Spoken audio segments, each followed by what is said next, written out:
Muchas gracias, Pascual. Pues nada, vuelvo otra vez al objetivo de la presentación, que es básicamente contaros un poco la introducción de en qué momento estamos de la historia, los principales fundacionales o conceptos básicos de la inteligencia artificial, quiénes son los principales actores en el sector y sobre todo la aplicación que tienen en el mundo del negocio, ¿no?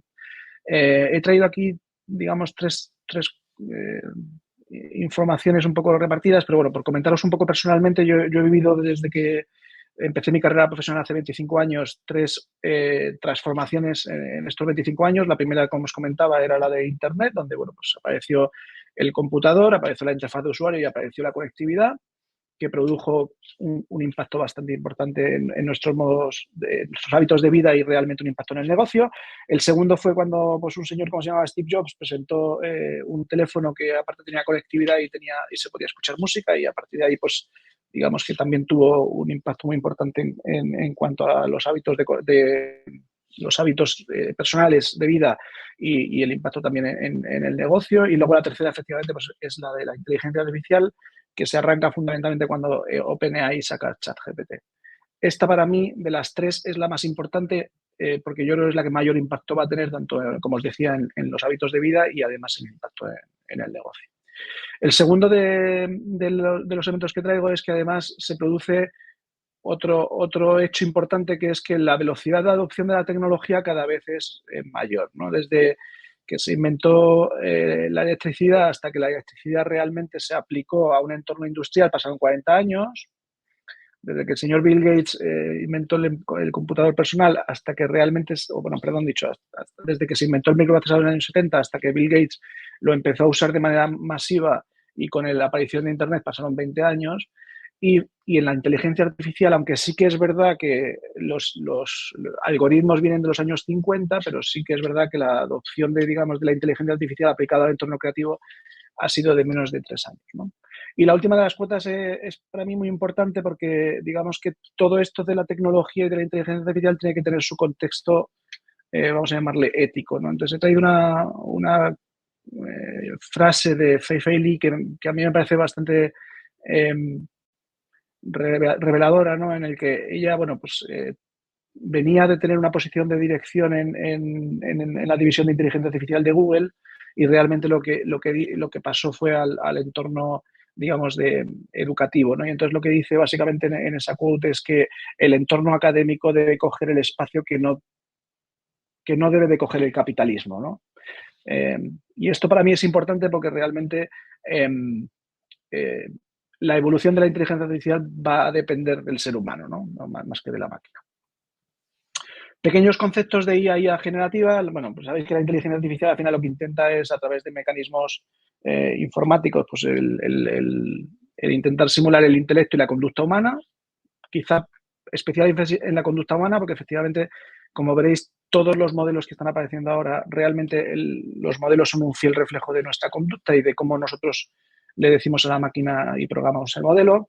Y luego las distintas disciplinas que hay dentro de la inteligencia artificial, que se llama Machine Learning y Deep Learning. A mí voy a sacar tres verbos fundamentalmente en castellano, que es Machine Learning. Para mí es sinónimo de clasificar. Yo le paso una serie de datos y al final me ayuda a clasificar esa información. Y Deep Learning tiene fundamentalmente dos verbos, que es el de generar, por un lado, que todas estas redes neuronales que ha comentado antes Pascual, pues ayudan a generar contenido, como habéis visto en todas las ponencias, y otra parte de ahí es la detección. Es decir, al final Deep Learning lo que me permite es que la tecnología identifique que en una imagen pues hay una persona, o en una imagen hay un móvil, o una persona, o en un vídeo hay un semáforo, ¿no? Esto sería un poco la simplificación. Otro aspecto importante es el enfoque multimodal. Es decir, y aquí tenéis un poco todas las combinaciones, ¿vale? Es decir, de texto puedo sacar texto, y fundamentalmente esto se utiliza mucho en lo que es la evolución de los modelos de lenguaje y lo que llamamos los tecnólogos el procesamiento de lenguaje natural. Lo que pasa es que, bueno, pues efectivamente las combinaciones pueden ser diversas, ¿no? De hecho, por traer aquí una noticia de última hora, pues OpenAI ha sacado su nueva plataforma que se llama Sora, que lo que hace es básicamente permitir el desarrollar vídeo a través de capacidades de texto, ¿no? Con lo cual, al final, igual que nos ha comentado el ponente anterior, esto nos va a dar la posibilidad de que entre comillas, todos seamos un pequeño director de cine, ¿no? Porque ahora mismo no vamos a necesitar grandes inversiones para poder elaborar una película, además con bastante calidad.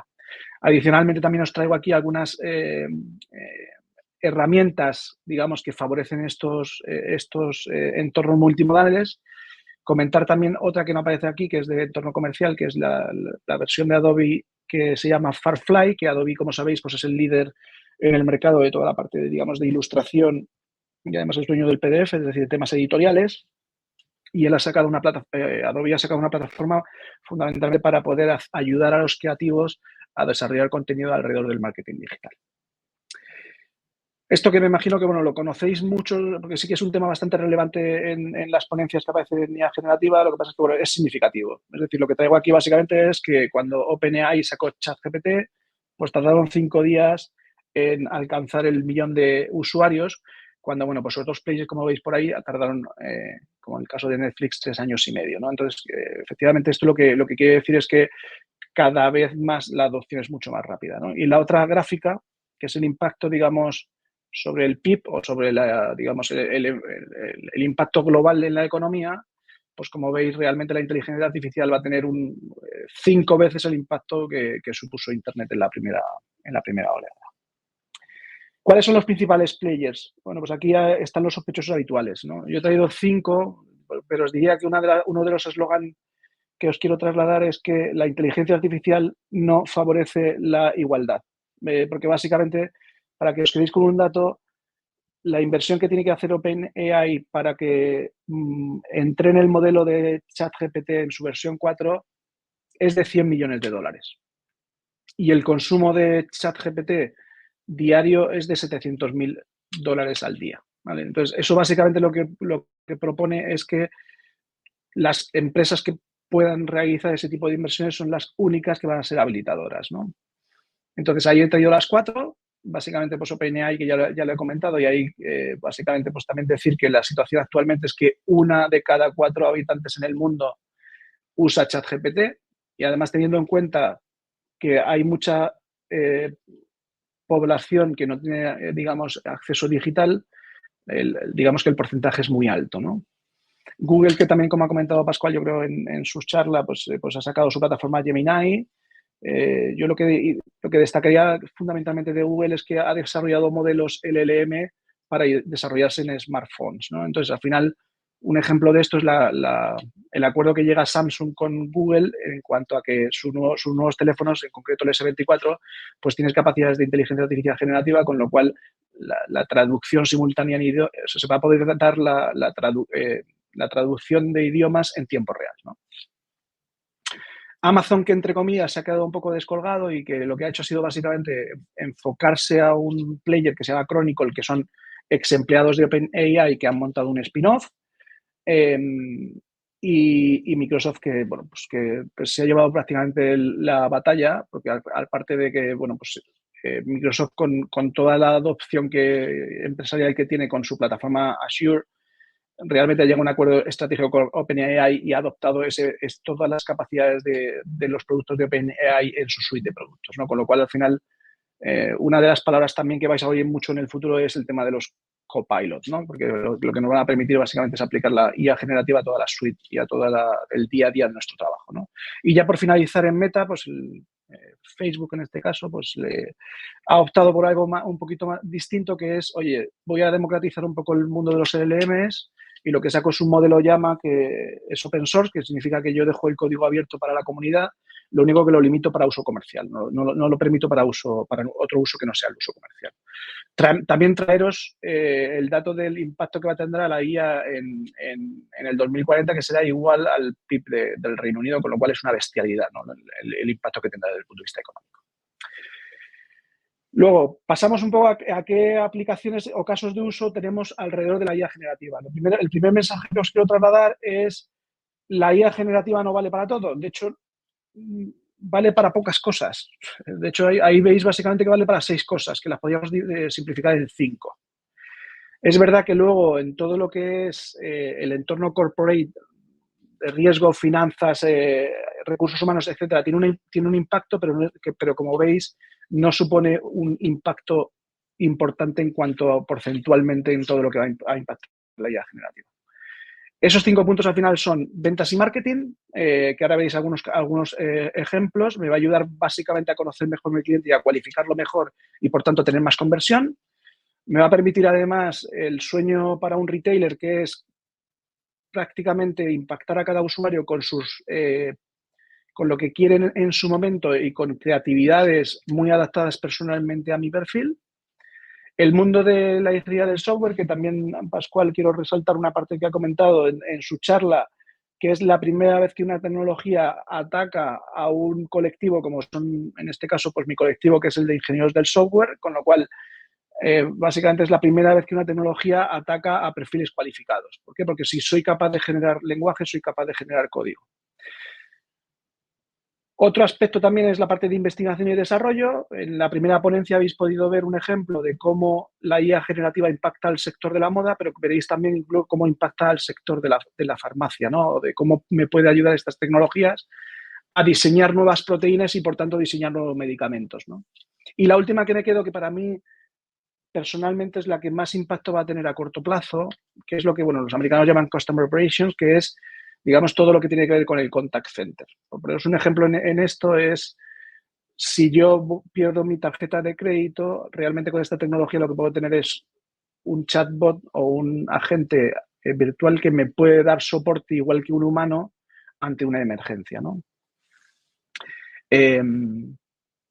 Bajando un poquito a nivel de los sectores, ¿vale? He traído 3 ejemplos, que es banca, retail y pharma. Como os comentaba, bueno, primero en banca, básicamente la banca es un sector que tiene mucho lo que llamamos código legacy, es decir, tiene cores bancarios que están desarrollados en los años 70 y que realmente forman parte de su core de negocio y su lógica de negocio.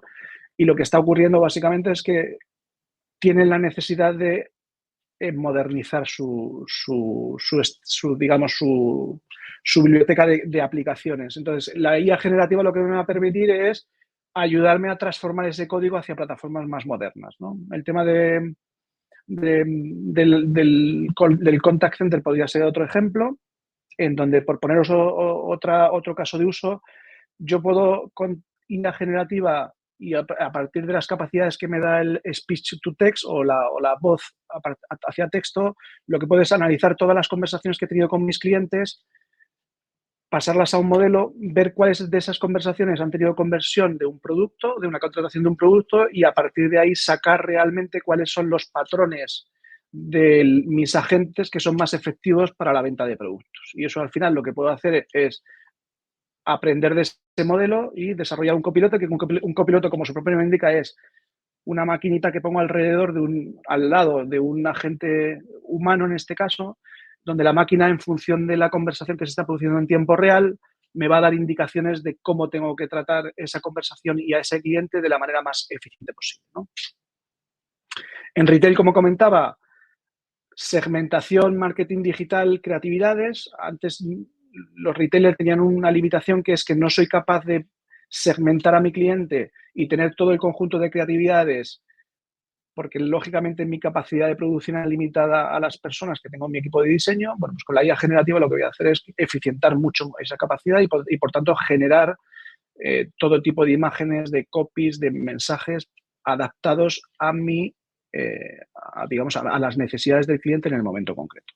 Y luego, como os decía, en Pharma, pues un ejemplo claro es el tema del research y del descubrimiento a través de análisis de proteínas. Incluso, bueno, podría traer un ejemplo incluso muy cercano de un amigo que está utilizando este tipo de tecnologías para poder detectar a través de lo que se llama una biopsia líquida la probabilidad que tienes de sufrir una enfermedad importante, ¿no? Voy a pasar rápido por esto. Simplemente quedaros con el eslogan de: en ventas, esta tecnología va a permitir un incremento de la productividad entre el 3 y el 5%. En el contact center, como os he comentado, mejorar la conversión y tener asistentes virtuales inteligentes que proporcionen cierto autoservicio 24/7. Y luego, bueno, pues no quiero tampoco pisar, porque mucho se ha trasladado también en la primera charla del evento, pero bueno, aquí deciros que Mango, Zalando, Inditex y recientemente otra empresa española, Desigual, están utilizando toda esta tecnología fundamentalmente con dos propósitos. El que os comentaba la primera ponente, que es básicamente, oye, utilizar toda la tecnología que me ayude a diseñar mi catálogo futuro, y eso al final no es que la máquina realmente diga cuál va a ser el catálogo del futuro, sino que los diseñadores utilizan la inteligencia artificial para coger ideas y mejorarlas. Y luego el segundo de los casos de uso tiene que ver mucho con la sostenibilidad del planeta, en el sentido de que hay un proceso de logística inversa, que es cuando nosotros devolvemos una prenda o devolvemos un pedido en Internet, eso tiene un impacto medioambiental muy alto. Entonces, lo que se está haciendo, por ejemplo, empresas como Inditex, es, mediante inteligencia artificial, ser capaz de hacer un recomendador de talla para que tú minimices o para que se asegure que la talla que tú estás pidiendo en Internet realmente se ajusta, digamos, a ti, ¿no? Y entonces, al final, reducimos mucho la tasa de devoluciones y, por tanto, su impacto medioambiental. Por temas de actualidad, he traído 4 insights, ¿vale? El primero de ellos es la presidenta de Accenture, que se apellida Sweet, es muy divertido, en la que Accenture lo que dice es: no es oro todo lo que reluce. Es decir, la inteligencia artificial tiene una necesidad, y es necesidad de tener muchos datos.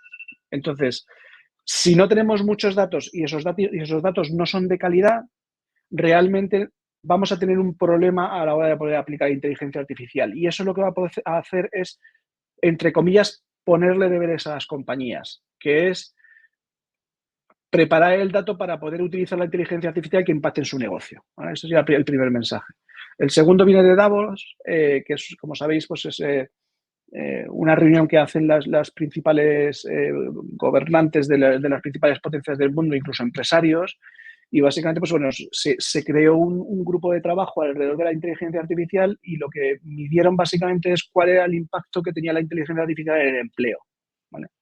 Y como podéis ver, la pregunta que se hacía es: ¿en qué sectores va a afectar la IA generativa por encima del 5% de la fuerza de trabajo, ¿no? Entonces, el global al final es que va a haber un 25% que anticipan realmente que va a haber reducciones, es decir, un 25% de las compañías en el 2024 van a tener una reducción superior al 5%, y además lo podéis ver incluso por sectores donde va a ser muy impactante en el mundo de la media, es decir, en el mundo precisamente de la creación de contenido, y en la parte de seguros y banca, ¿no? Otro más, y relacionado con el tema del impacto medioambiental, los modelos de lenguaje sobre los que se basa la IA generativa necesitan mucha capacidad de cómputo. Al necesitar mucha capacidad de cómputo, necesito mucho data center. Al necesitar mucho data center, necesito refrigerar esas máquinas. Al refrigerar esas máquinas, necesito agua. Entonces, básicamente es, y por dar un dato, es de cada 50 peticiones que yo le hago a ChatGPT, me estoy bebiendo medio litro de agua. Si eso lo escaláis a que 1 de cada 4 personas en el planeta está usando ChatGPT, pues realmente también tiene un impacto sobre un bien escaso como es el agua, ¿no? Y la última, que es un debate abierto, que es muy interesante, que es el balance que existe entre regulación y competitividad, ¿vale? No me quiero pronunciar porque es un debate bastante, digamos, sesgado y bastante polarizado, pero básicamente lo que está ocurriendo objetivamente es que en Europa nos estamos preocupando más del entorno regulatorio, mientras que otros países se están preocupando más de tener un entorno competitivo y favoreciendo, digamos, la innovación. Y esto, básicamente, bueno, pues hay distintas maneras de verlo. Los que lo ven como que el entorno regulatorio es necesario y por tanto nos va a proteger, o lo que los ven como estamos perdiendo competitividad a nivel mundial en un mundo tan globalizado. Y ya por terminar y sacaros una sonrisa, os saco un par de ejemplos. Uno es un meme que es muy ilustrativo, que recibí estas navidades, en la que cuando le pides a la inteligencia artificial que aparezca la Virgen María, San José y el niño en un burrito, pues aparece en un burrito si no le das contexto. Y el segundo es un caso real en el que se intentó definir un modelo en el que imitar cómo un salmón iba bajando por un río. Lo que no se dio cuenta el modelo es que tenía más contenido en datos de los lomos del salmón que del propio pez, ¿no? Entonces, bueno, pues simplemente por sacaros una sonrisa, daros las gracias, y ha sido un placer estar con vosotros.